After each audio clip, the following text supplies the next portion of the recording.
Touré Ahmed Bois est avec nous sur ce plateau. Il est le président directeur général de Sophia SA. Bonsoir, monsieur Touré. Bonsoir, monsieur. Merci d'être sur notre plateau. Eh bien, monsieur Touré, quand on entend Touré Ahmed Bois, eh bien, votre nom est, semble-t-il, associé à conflit foncier, démêlé avec la justice ivoirienne, prison même. Voilà. Qu'est-ce que vous répondez aux personnes qui pensent que vous êtes un homme avec une image écorchée? Bon, c'est leur vision. C'est leur vision, c'est leur compréhension. Il faut peut-être leur expliquer.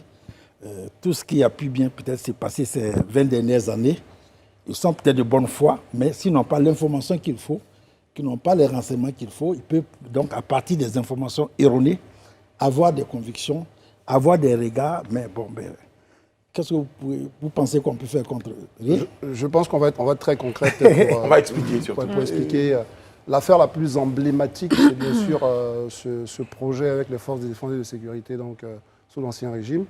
Au fond, c'était quoi ce projet? On va dire ça a débuté avec la prison pour vous, mais au final, si on veut remonter le temps, c'était quoi le propos de ce projet? Non, ça n'a pas débuté à la prison encore. Pour moi, ça a fini. Ça a fini. Et voilà, avec la prison pour moi. Bon, c'est un dossier assez simple qui a souvent été mal regardé, mal observé avec des interprétations erronées. Or, c'est quelque chose de très simple. Très bien. Depuis 1997, l'État de Côte d'Ivoire, au regard de la mauvaise humanisation qui a cours, a mis en place une loi. La loi 97-524 du 4 septembre 1997, qui est la loi sur la concession d'aménagement. Cette loi permet au privé de se substituer à l'État pour parer aux insuffisances urbanistiques qui sont constatées de partout. C'est dans ce cadre que nous avons initié un projet du nom d'Aquaba City. Très bien. À l'intérieur de ce vaste projet d'aménagement, il y avait un sous-projet qu'on appelait le projet terrain nu qui était affecté exclusivement aux ex-FDS. Je ne sais pas si vous me comprenez. On reprend très bien. Il y a d'autres composantes, comme par exemple la ville nouvelle. Il y a d'autres composantes, comme par exemple le marché de gros d'Abidjan, le marché des industriels. La ville nouvelle comprend plusieurs projets. On va revenir là-dessus. Justement. Et je suis sur le projet terrain nu. Et vous voyez bien qu'en 2007, c'est l'ex-chef d'État qui nous a accompagnés dans la mise en œuvre de ce projet. Le projet a été lancé à l'état-major des armées. Les militaires ont souscrit suffisamment. 17 032 militaires, corps habillés, gendarmes, policiers ou autres ont souscrit. Bon, en 2009, les choses se passaient comme il se devait. En 2010, en 2011, il y a eu changement de régime. Très bien. Bon, les choses n'ont pas été comprises comme ce que nous avions. Les choses n'ont pas été comprises comme ce qui avait été fait. Il y a eu des interprétations erronées. Cela a engendré une situation d'incompréhension entre le pouvoir qui venait de s'installer et nous-mêmes. Cela nous a valu donc une arrestation et une détention prolongée à la MACA. Mais je m'en vais vous dire que tout ça, après les instructions par la justice ivoirienne, cela s'est soldé par un non-lieu. Il y a eu ce qu'on appelle un non-lieu.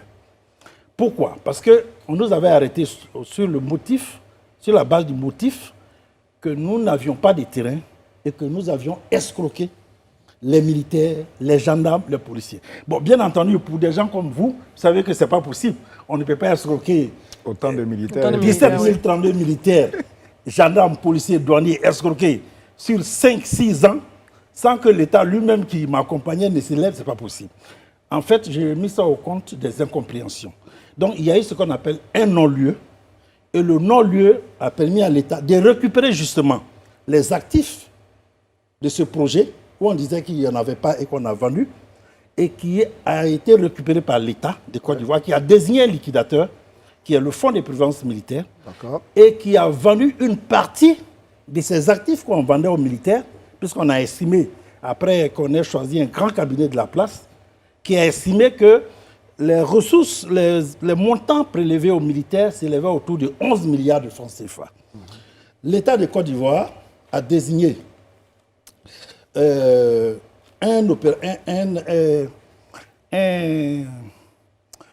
liquidateur Très bien. qui a vendu une partie du patrimoine à hauteur de 20 milliards de francs CFA pour rembourser tous ceux qui, d'une manière ou d'une autre, avaient souscrit. Je vous laisse une copie. Vous pensez que vous avez été victime d'une cabale? Bon, je ne veux pas juger ce qui est sûr, il y a eu un non-lieu. Mais je veux savoir, aujourd'hui, il n'y a plus personne qui peut estimer. Il y a mieux. Oui. Le chef d'état-major des armées, dans Fraternité Matin du 6 novembre 2015, explique bien ici, dans ce journal de Fraternité Matin, qu'il y a eu une incompréhension entre la société Sophia et l'armée, et qu'il n'y a jamais eu d'escroquerie, et qu'il n'y a jamais eu d'abus de confiance. Si eux-mêmes disent qu'il n'y a rien, et que l'un des actifs a permis à l'État de récupérer 20 milliards pour rembourser les 11 milliards qui étaient engagés, vous pouvez vous-même conclure si oui ou non il y avait... Donc vous avez été blanchi? Plus que blanchi. Donc, la preuve, vous me voyez conduire un autre projet qui est 20 fois plus grand que le premier. Est-ce que vous avez été dédommagé pour... Bon, il y a certains détails que je ne voudrais pas... Oui, l'aspect dédommagement. Oui, justement, ça, mais ce qui est sûr, l'État l'État de Côte d'Ivoire, en ce qui me concerne, moi, Toura Medbois, et en ce qui concerne Sophia, l'État est en train de nous dédommager. Très bien. Donc, mais est-ce que l'État est en train de nous dédommager. L'État nous a remis des sommes à la suite de la vente des actifs là, pour nous permettre aussi d'entrer en possession des frais de gestion, de maturation, d'acquisition et autres là. En tout cas, il y a eu ce qu'on appelle un protocole d'accord à l'amiable où toutes les parties, y compris nous-mêmes qui avons connu la prison, nous avions été donc... obtenu des réparations. Oui. Nous avons obtenu des réparations. Ça, c'est peut-être intéressant. que ce n'est pas total, mais nous avons obtenu... D'accord. On vous relance. On est d'accord. On va juste vous relancer un tout petit peu. On vous relance juste là. Donc, ce qui veut dire que, parce qu'on a parlé de blanchir, c'est important, il y a le dommage, j'allais dire, matériel, qui est sans doute réparé, mais est-ce qu'il y a eu, parce qu'aujourd'hui, vous arrivez sur un plateau, la première question qu'on vous pose, c'est ça. Ça veut dire que, quelque part, nous tous, nous sommes un peu animés par cette image de quelqu'un qui est sulfuré, etc. Est-ce qu'à ce niveau-là, la justice vous a dédommagé d'un point de vue moral? Non, ce n'est pas la justice de nous dédommager. Oui. La justice a été saisie d'un fait, l'abus de confiance, l'escroquerie, etc., par l'armée nationale de Côte d'Ivoire. La justice a fait son travail.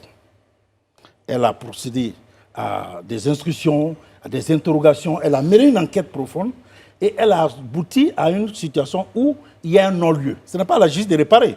Je me suis donc retourné vers ceux avec qui nous avions des incompréhensions. Je préfère appeler ça une incompréhension. Et ils m'ont dit, OK, c'est vrai, on reconnaît qu'il y avait une situation, il y a eu une incompréhension. Monsieur Toura Medbois, vous m'excuserez, mais ça fait 4 fois que vous prononcez le mot. On veut savoir un tout petit peu, si vous le voulez bien, cette incompréhension-là. Comment on la présente? C'était quoi? C'était que les gens n'avaient pas envie de vous laisser travailler? Dites-nous un tout petit peu. Une incompréhension. C'est très vague quand même. Bon, vous me voyez qu'il me laisse tout le monde. Je pense que je travaille maintenant, c'est ce qui est le mieux. Moi, je vais regarder ce qui s'est passé. Je vais laisser ça derrière et je vais regarder devant. Voyez-vous, ce que je m'avais vous dire, c'est que moi-même qui suis là, j'ai donc obtenu réparation. C'est ce qu'on voulait aussi entendre. C'est ce que je voulais vous dire. Si j'obtiens réparation, vous comprenez aisément qu'il y avait un problème. Okay. Un autre aspect, peut-être, je ne sais pas si vous voyez, je ne vais pas monopoliser la parole. Un autre aspect, puis on part dessus. À côté donc de cette affaire avec les militaires, dont la presse aussi souvent se fait écho de certains démêlés que vous avez avec des gens, des problèmes de créances non réglés, tout ça. Finalement, c'est quoi? Où se trouve la vérité? Vous êtes comme tout homme d'affaires qui a des créances ou, au fond, ce sont des accusations qui sont grossies. Vous avez l'impression que quelqu'un vous en veut, simplement? J'avais parlé de cabale. Voyez-vous, si on veut regarder, tous ceux qui sont à côté, qui parlent du mal de vous ou du bien de vous, vous ne travaillerez pas. Moi, je ne fais que travailler. Ce qui s'est dit ici et là ne m'intéresse pas. Moi, je gère une entreprise. J'ai 300 bonhommes qui sont dans l'entreprise, qui sont des salariés. Nous travaillons, nous allons vers ce qu'on appelle la réalisation de la vie nouvelle pour qu'il y ait ce qu'on appelle la valeur ajoutée pour notre économie, d'ailleurs florissante, pour tout le monde le sait. Moi, je me consacre qu'à mon travail. Ce qui est dit à gauche et à droite, ça ne nous intéresse pas. Vraiment, moi, Toura Medbois, ça ne m'intéresse pas. Mais Monsieur Bois, on sait qu'en général, notre réputation nous précède. qu'elle soit inventée Monsieur ou Touré. pas. Monsieur Touré avec bois, je suis à une différence, effectivement. On sait que notre réputation nous précède en général, qu'elle soit vraie ou pas. Vous vous lancez sur un nouveau projet, donc un nouveau projet immobilier. Est-ce que vous pensez, comment vous faites pour pouvoir rassurer les futurs acquéreurs qui vont certainement être intéressés par votre Comme projet? à rendre crédible. Non, là, il y a une erreur. Oui. Je ne suis pas sur un nouveau projet. Et je ne suis pas en train de vendre Je ne suis pas un promoteur immobilier aussi. Aquaba, Non, oui, Aquaba, ok, c'est pas... Vous aurez l'occasion de nous Ok, l'expliquer. d'accord. C'est pas un nouveau projet. Le projet Aquaba City est né avant même le projet Terrain Nu. Nous étions dans une phase de maturation. Et le projet Terrain Nu, qui était une composante... Il n'avait pas été stoppé. Il n'a jamais été stoppé. D'accord. Bon, En tout cas, c'est on aura vrai l'occasion. qu'à un moment Monsieur donné- Touré, on aura l'occasion tout à l'heure. Vous aurez l'occasion de présenter le projet Aquaba D'accord. dans le deuxième partie de cet entretien. Mais je crois que ce que Madame voulait Non, je parlais essayer de surtout dire de également, comment pour vous dire comptez globalement aujourd'hui. voilà, rassurer Voilà. tous c'est ceux... ce Parce que vous avez des investisseurs, Voilà, vos aujourd'hui qui lisent la investisseurs, presse. C'est ce Vos clients. c'est ce que je vous dis. Oui. C'est ce que je vous dis. Je dis que le projet Aquaba City n'est pas un nouveau projet. Le projet Aquaba City est le plus vieux projet. L'une des composantes du projet Aquaba City, c'était le projet Terrain Nu. Il y a eu des incompréhensions entre l'État et moi. Ces incompréhensions sont derrière nous. Le projet continue. Il a connu sa maturation. Il est dans sa phase d'exécution. Donc, rien n'a changé. Alors, Avec de nouvelles personnes qui ce peuvent que être ma intéressées collègue par votre voulait projet. dire, Non, c'est- les mêmes qui étaient intéressés au départ sont les mêmes qui sont là. la Nous, préoccupation nous ne sommes pas en train de vendre des logements, nous ne vendons pas de produits. Nous sommes dans la dynamique C'est pour de ça, la est-ce- mise est-ce en qu'il peut nous place répondre d'une ville nouvelle. La préoccupation de madame se résume en une question. Comment vous créez la confiance avec vos partenaires institutionnels et financiers? C'est surtout ça le point. Voyez-vous, la confiance, c'est à deux niveaux. Très bien. Il y a la confiance du grand public, qui peut avoir un regard, comme vous le dites tout à l'heure là. Et puis, il y a la confiance des partenaires techniques, financiers et institutionnels avec qui nous travaillons, qui connaissent la réalité du projet. C'est ça. Je ne sais pas si vous voyez. bien. Moi, je n'ai pas besoin, en ce qui me concerne, de la confiance, je ne dirais pas de l'homme Des de la personnes rue, qui n'ont grand peut-être pas public. toutes les qui n'ont informations. pas d'implication sur mon projet. conduite du projet. Ceux avec qui je compose, notamment les acteurs institutionnels, les acteurs, je parle d'acteurs institutionnels. Je viens de finir une conférence il y a 2 ou 3 jours. Vous étiez, l'AF était à la conférence, vous avez vu les acteurs institutionnels qui étaient là. Les acteurs institutionnels étaient à la conférence. Les acteurs financiers étaient à la conférence. Donc, de ce côté, si mes bailleurs de fonds et de technologies, mes partenaires, nous font toujours continuer de nous faire confiance, que voulez-vous que je fasse avec des gens qui sont dans la rue, qui ont un regard qui ne peut pas aller au-delà, qui ne peut pas aller au-delà du prisme. Je sais pas. Très bien. En tout cas, c'est bien compris. On vous garde et puis Je sais pas si vous voyez. pour la Non, deuxième bien sûr, partie bien de sûr. notre entretien, Monsieur Touramed Bois, on aura l'occasion de parler justement du projet Aquaba City. Vous avez l'occasion de nous le présenter et puis à la suite, on aura certainement d'autres questions à vous poser. En tout Merci. cas, merci, vous ne bougez pas. À tout de suite, on va la pub. Merci beaucoup.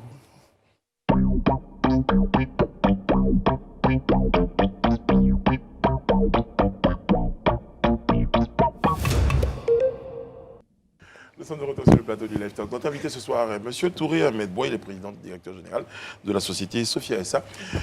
Avec lui, on va parler, on a parlé hein, de cette image-là. On a expliqué l'image, hein, la question d'image, on va le dire comme ça. On va revenir donc sur ce pourquoi nous recevons ce soir. Eh bien, vous êtes de retour hein, sur la scène médiatique, je dirais, avec un nouveau projet immobilier, mais surtout avec un ouvrage, celui que je tiens là. Son titre, c'est l'échec de la politique d'urbanisation d'un continent candidat à l'émergence. Monsieur Touramed Bois, pourquoi vous parlez d'échec? Comment vous expliquez cet échec-là, par exemple?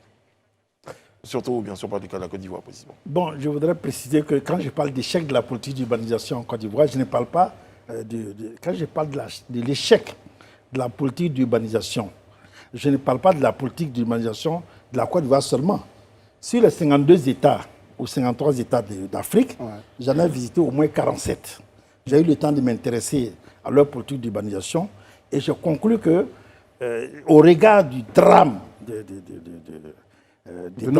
du drame saisonnier, les inondations et autres que nous vivons ici aussi et qu'on constate aussi ailleurs, j'ai conclu donc que la question de l'urbanisation est une question effectivement très importante, certes, puisque l'urbanisation et l'économie, c'est les deux faces d'une même pièce, j'ai compris que la politique d'urbanisation n'est pas bien menée dans la plupart des pays. À part 2 ou 3 pays, j'ai bien compris que la politique d'urbanisation est le parent pauvre du levier de développement. Selon votre observation, qu'est-ce qui conduit à cet échec-là? Quel est le nœud du problème et surtout, est-ce qu'il y a des similarités entre les pays? Ce que vous avez appelé diagnostic systémique, c'est Oui. quoi En fait, si vous regardez bien, la plupart des pays, des grands pays, ce sont des pays, la plupart des grands pays sont des pays urbanisés, des pays riches. Chez nous, la question de l'urbanisation était du ressort, en règle générale, en tout cas en ce qui concerne la Côte d'Ivoire et ailleurs aussi, était du ressort de l'État. Très bien. Mais l'État aujourd'hui ayant tellement de choses à faire que l'État a, un peu partout, dans tous les États presque, l'État a abandonné ces secteurs très importants de notre économie. Ça a été abandonné. Ce n'est qu'un abandon de la plupart. Si vous regardez l'histoire de la Côte d'Ivoire, de 1960 à 1980, l'État était l'État lotisseur, l'État était l'État constructeur, l'État était l'État aménageur. Ouais. C'est ça. Bon, avec la crise de 1980, vous avez vu que l'État s'est retiré du secteur de l'aménagement. Or, justement, c'est l'aménagement là qui doit précéder tout ce que nous voyons, la construction, les infrastructures, etc., l'habitat, etc.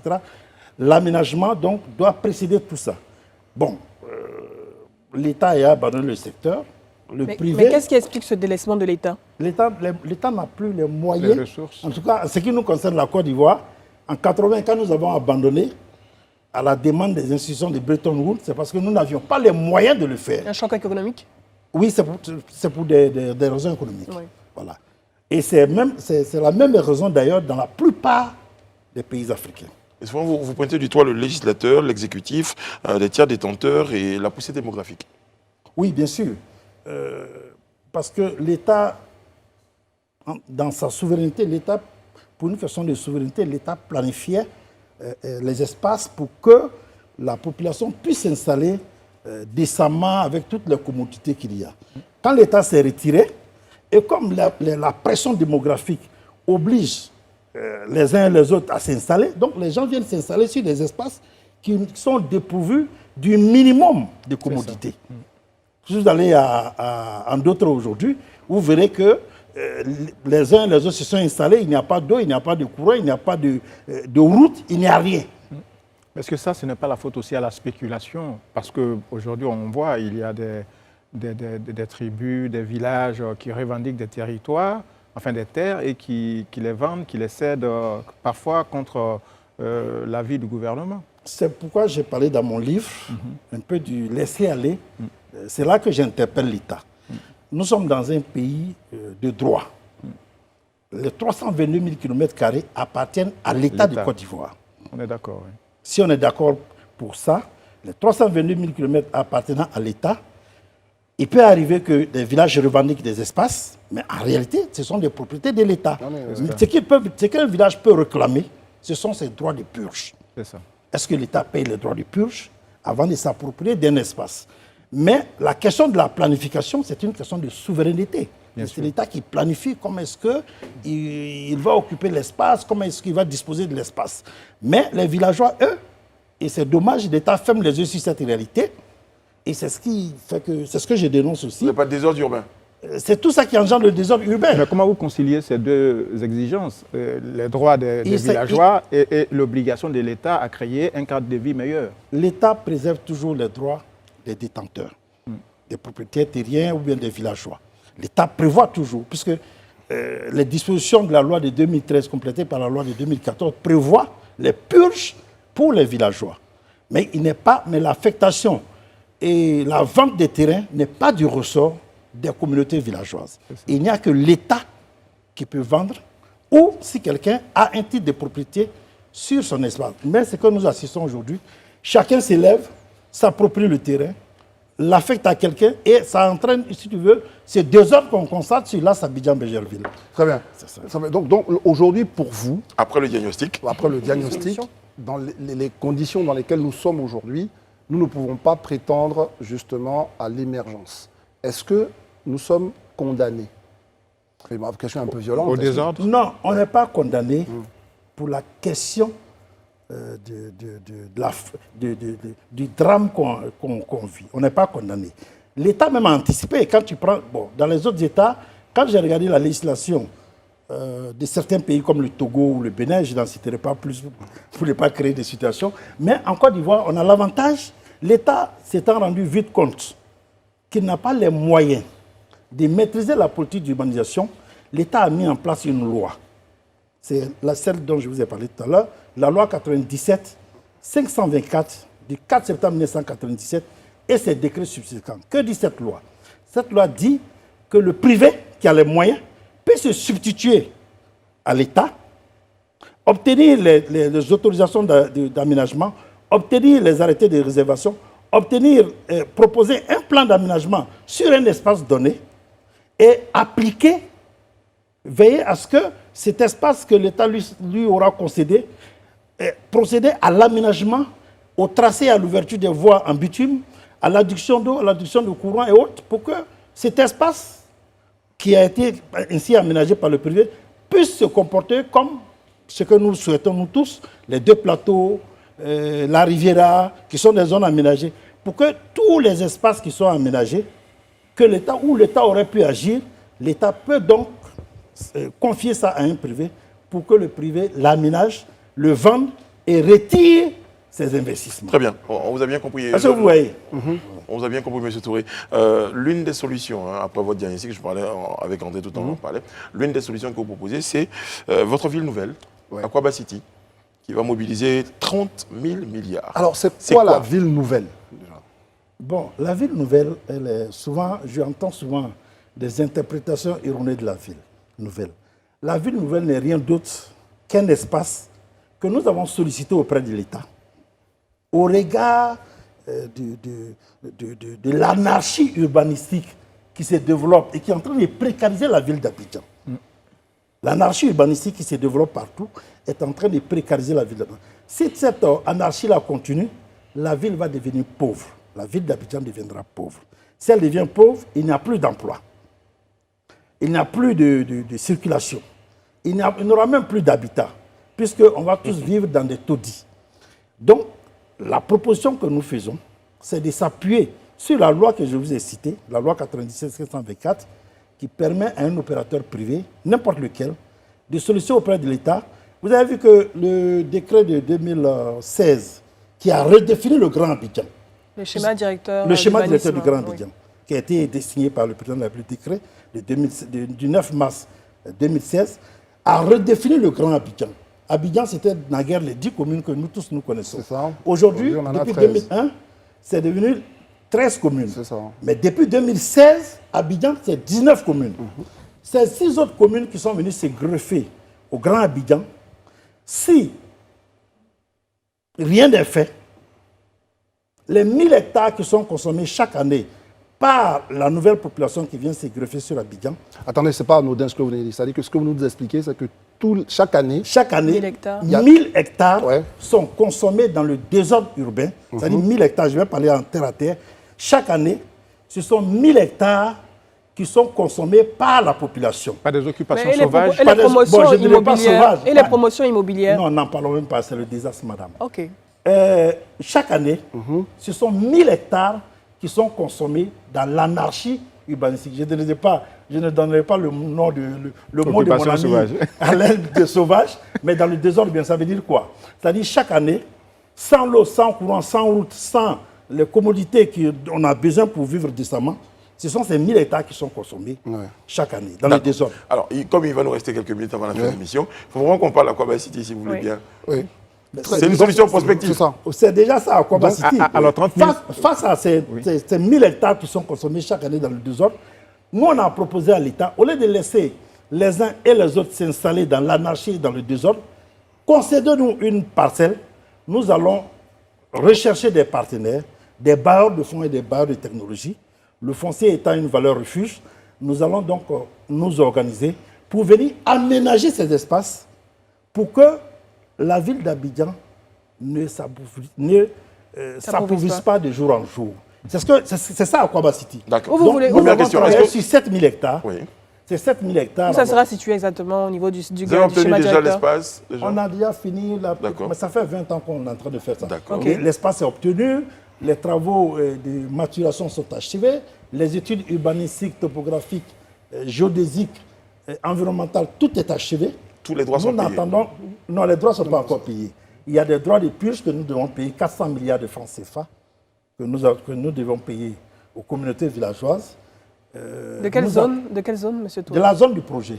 C'est où Exactement où, précisément? Le projet, je vous donne quand même les grandes indications. Ok. Vous partez de Ndotré. Vous voyez Ndotré? Oui. Vous entrez de Ndotré, vous suivez l'autoroute. Oui. Vous arrivez au péage sur la route d'Agoville. De là-bas, vous pouvez bifurquer pour aller sur l'autre péage Le péage de la nationale. la 1. nationale, ouais, sur le. Et de là-bas, vous l'autoroute du Nord. tombez sur la nouvelle zone 19 PK24. C'est ce trapèze-là qui va faire l'objet d'aménagement, de viabilisation. Nous allons apporter l'eau, le courant et le téléphone.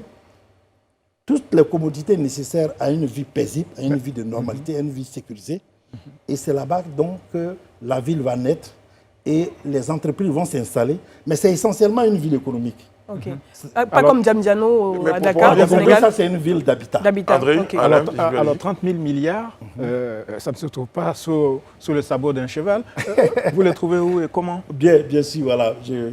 La réalité, ce n'est pas nous, Sofia, qui avons ces 30 000 milliards dans notre poche. Non. Quand on met de bout en bout les investissements qui sont nécessaires sur L'ensemble des 12 000 hectares. l'ensemble des 7 000 hectares, 7 000, pardon. parce qu'il y a 7 000 hectares pour la zone économique et 5 000 pour la zone résidentielle, quand vous regardez les investissements, c'est-à-dire vous prenez par exemple, je prends un exemple, quand l'ensemble des promoteurs immobiliers viendront pour bâtir, ce n'est pas nous qui faisons la promotion immobilière, quand l'ensemble des promoteurs immobiliers viendront pour bâtir, les sommes qui seront amenées à sortir pour mettre en place les 300 000 logements sur les 15 ou 20 ans à venir, ces montants-là sont estimés à environ à 7 000 milliards de francs CFA, c'est 300 000 logements. Ce n'est pas Sofia qui les sort. Les gens viennent trouver un espace aménagé propre, différent de la façon dont Abidjan se développe.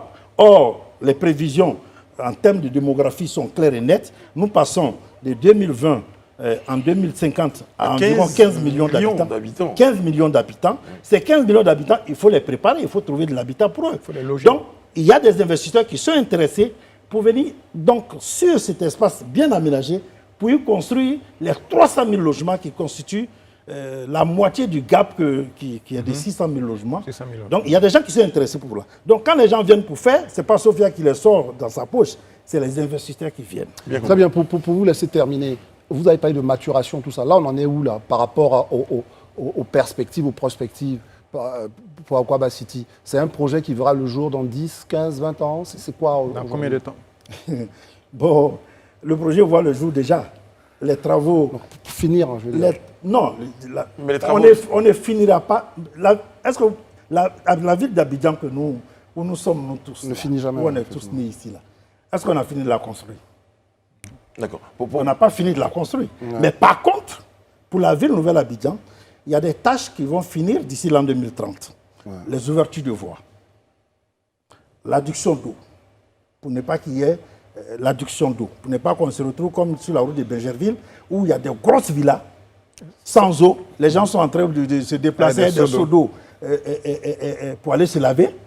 Il y a question donc de les ouvertures de voies. La question du gaz, par exemple, on en a parlé ici quand il y a eu... Mais là même, c'est un luxe. Je m'arrête aux commodités essentielles, aux commodités de base. Le tracé et l'ouverture des voies, il faut qu'on puisse se déplacer. Je veux parler de l'eau, je veux parler du courant, l'éclairage public, je veux parler aussi du bitume, je veux parler de la télécommunication. Ces fondamentaux-là qui garantissent une vie de normalité, ça, nous allons finir ça. Maintenant, quant à la mise en valeur par les promoteurs immobiliers, par les gens qui viennent pour installer les projets structurants comme l'abattoir international. C'est là-bas que le nouveau abattoir, c'est là-bas.